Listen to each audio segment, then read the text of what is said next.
One of my favorite movies of all time is The Princess Bride, where we're introduced to Miracle Max.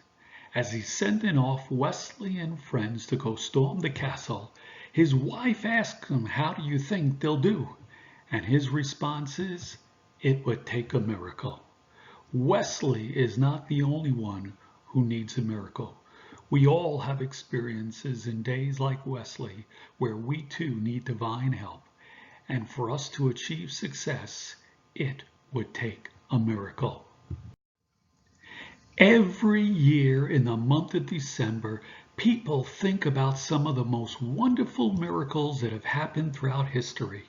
The miracle of 34th Street, the miracle on ice celebrating the great victory of the men's U.S. hockey team in the Winter Olympics, the miracle of the virgin birth of the Jewish Messiah, and the miracle of Hanukkah when one day's supply of oil lasted for 8 days.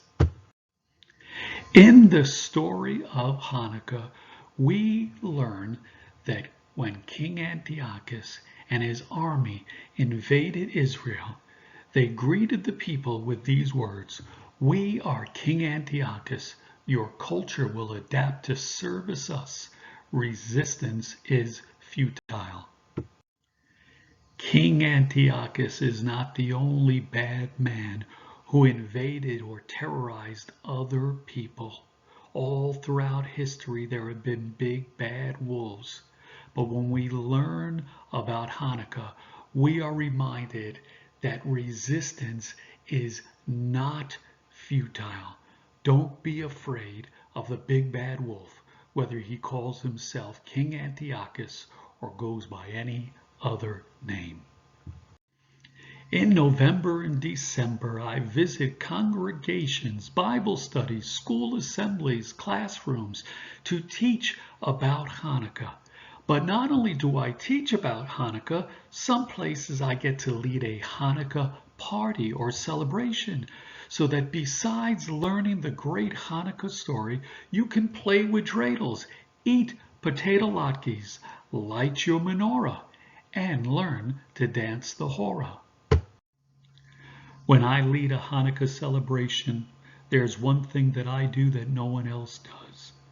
The story of Hanukkah took place in the 2nd century BCE, before Common Era, more commonly known as BC. It took place in the Second Temple. Today there remains one wall called the Kotel in Jerusalem that was part of that Second Temple.